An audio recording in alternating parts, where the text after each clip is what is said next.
छत्तीसगढ़ में गौ तस्करी का मामला रुकने का नाम नहीं ले रहा है। सूत्रों की माने तो छत्तीसगढ़ से सटे पड़ोसी राज्य के तस्कर सबसे अधिक सक्रिय माने जाते हैं। रात के अंधेरे में छत्तीसगढ़ से गौवंश को ट्रकों में लाद कर पार कर दिया जाता है। ऐसे में गौ सेवक उमेश बिसेन ने प्रदेश में बढ़ते गौ तस्करी पर शासन प्रशासन पर ही सवाल उठाया है। बिसेन का कहना है कि राज्य सरकार को रोका छेका अभियान को और तेज करना होगा ताकि सड़कों पर घूमते गौवंश पशुपालकों के घर में ही रहें। उन्होंने यह भी आरोप लगाया कि प्रदेश भर में गौ तस्करी काफ़ी मात्रा में बढ़ चुकी है। बिसेन के माने तो शासन प्रशासन के नाक के नीचे बेरोक टोक पशुओं का परिवहन एक स्थान से दूसरे स्थान को किया जा रहा है। पड़ोसी राज्य महाराष्ट्र में गाय की काफ़ी मांग होने के कारण मवेशियों को दूसरे राज्य के तस्कर किसान और गौपालक से ऊंची कीमत पर खरीद लेते हैं, जिसके बाद ट्रकों में गाय को ठूंस ठूंस कर भरा जाता है और रात के अंधेरे में परिवहन किया जाता है। इसकी जानकारी पुलिस को भी है, लेकिन बीते कुछ समय से गौ तस्करी मामले में कार्रवाई शून्य है। वहीं जब गौ सेवक तस्कर को पकड़कर प्रशासन के सामने लाता है तो उल्टा गौ सेवक को ही तस्कर कहकर कार्रवाई कर दी जाती है, जो कतई सही नहीं है। बिसेन ने कहा कि गाय तस्करी में अधिकारी पूरी तरह से संलिप्त हैं, इसलिए सरकार को इस ओर कठोर संज्ञान लेते हुए गौवंश बचाने के लिए नींद से जागना होगा, तभी प्रदेश में गौवंश की रक्षा हो सकती है। पर जो कोसली माता जो विलुप्त कर, रोज सड़कों में हजारों गौवंश मर रहे हैं, तस्करी में गौवंश प्रतिदिन जा रहे हैं और तस्करी बिना सत्ता संरक्षण के नहीं होती, अधिकारी संरक्षण नहीं होती। वो होती है जब गौ सेवक उसको पकड़ता है तो गौ सेवक के ऊपर एफआईआर करने का प्रयास होता है, पर तस्कर को पूरी छूट मिलती है। बहुत तस्कर का इतना रैकेट चल रहा है कि उसको बंद करने के लिए गौ सेवक लगातार मेहनत कर रहे हैं, पर प्रशासन और शासन इस मामले में चुप्पी साधे हुए कि पूर्व सरकार जो भाजपा की थी, उन्होंने गौवंश के लिए कुछ, उनके एजेंडे में तो उन्होंने कुछ नहीं किया। उसी को नीचा दिखाने के लिए राज्य सरकार गौवंश की बड़ी बड़ी घोषणाएं कर रही है। प्रैक्टिकल में जब आएंगे तब समझ में आएगा वास्तविकता कुछ और दिखते हैं 6-8 महीने में वो क्या करती है। अगर अच्छा करती है तो बिल्कुल हम ताली बजा कर स्वागत करेंगे, क्योंकि अभी तक हमको उन्होंने संतुष्ट नहीं कर पाया। जो भी संघर्ष कर रहे हैं, चाहे वो घायल गौवंश के मामले में हो, तस्करी के मामले में, गौ सेवक गौपुत्र ही कर रहे हैं, सरकार उसमें जीरो है। गौ सेवक उमेश बिसेन यह भी बताते हैं कि कई पशुपालक पशुओं पर क्रूरता दर्शाते हैं, जो कतई सही नहीं है।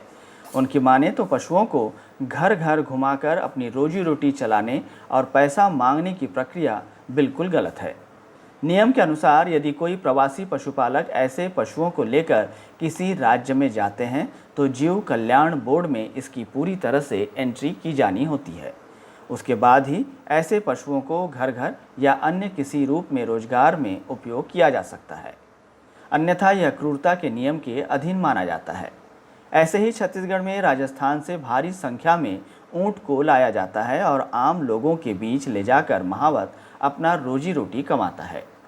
एक मामले को उजागर करते हुए गौसेवक उमेश बिसेन ने कहा कि राजस्थान से पहुंचा ऊंट बीमार पड़ जाने के बाद उसके रखरखाव में कोई ध्यान नहीं दिया गया और उसे छोड़कर ही महावत राजस्थान लौट गया, जिसके बाद इन सेवकों ने पशुपालन विभाग को इसकी जानकारी दी और जब विभाग ने इस ओर ध्यान नहीं दिया तो पूर्व केंद्रीय मंत्री मेनका गांधी को इस बात की जानकारी दी गई। मेनका गांधी के दबाव के बाद ही बीमार ऊंट को राजस्थान भिजवाया गया।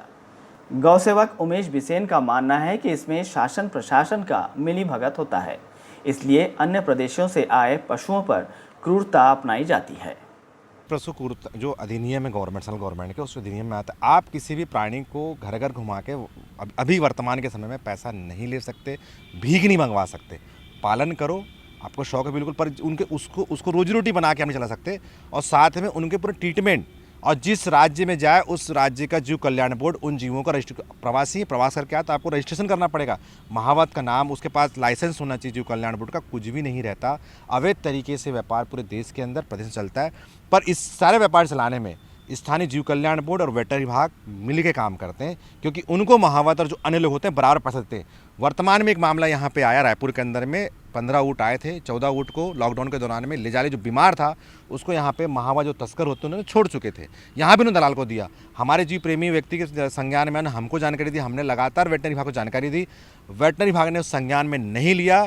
अंततः हमको मेनका गांधी जी को बताना, मेनका गांधी जी ने अपने पावर का इस्तेमाल करते हुए स्थानीय जो बड़े अधिकारी उनको दबाव बनाया, तब जाके रेस्क्यू हुआ। उसके फिर 1.5-2 महीने बाद उसकी यहाँ पे व्यवस्था इलाज हुआ, और फिर जब फिर हमने दबाव बनाया कि इसको यहाँ का क्लाइमेक्स लायक नहीं बीमारी का है, इसको राजस्थान भी जाना चाहिए। तब एक डॉक्टर निकल के आया, डॉक्टर पदम जैन, जो महावत के दलाल थे।